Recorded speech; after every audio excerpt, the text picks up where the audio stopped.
Huh? How long was it? A couple hours? Hour and a half. A lot of install today. Not much install, but really just a refocus on, and really slowed it down and walked through and talked through obvious things. And the key is preparation. I've told them the key is how well we prepare.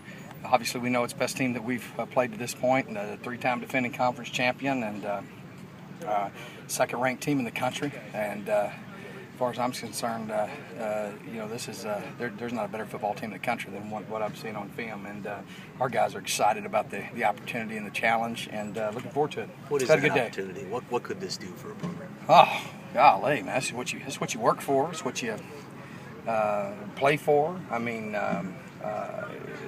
this is I know it's why you're at this level, but to play in this kind of game with this kind of opportunity because of what they stand for. They've won, back championships, and that's what we want to do. And so obviously to have that opportunity to be able to compete against them and to take that step forward, and that's what we came here to do. And to be able to do it in our first year would be monumental. How does that filter to the other parts of the program if you can post a win like this? There's no measuring it. How big it is to me. But on the same hand, I tell our guys, this is a game just like any other game. You can't get too high, can't get too low. This is going to be a game you can get behind in, you can get ahead in. It doesn't matter. You better play every single snap, and you got to do what your coach do. And then that's the thing that we talked about today. And that's why we kind of slowed things down today. Did a lot of walking and talking, making sure everybody understands what their objective is, because you can do a little freelancing. But not when you're in this kind of game. The margin for error is very small. So, again, I believe in these guys. I believe in our players. I know they're excited and looking forward to Thursday night. But the key is what we get done here on our Tuesday, Wednesday, and Thursday practice, preparing for a Thursday game. Todd, you've talked a lot about misalignments at times. Just it seems like, as you were just saying, this is a game that this could really cost you. How are you against Colorado? How have you been recently with that? I thought Colorado the first half was bad. And it wasn't misalignments, it's just freelancing. Mm-hmm. It was just, sometimes you get in a game like that and you say what you want to. The kids look at the film and they, it's just, they knew that it's a team we should beat, we should dominate. And then they go out there and say, it's not so important for me to take this step or do this or do that. And we just had some things we hadn't done all year. Mm-hmm.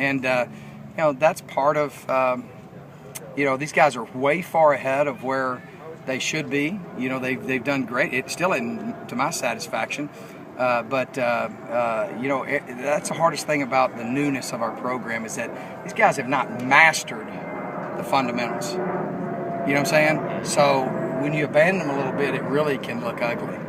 And so, but the second half, they, showed a lot of maturity.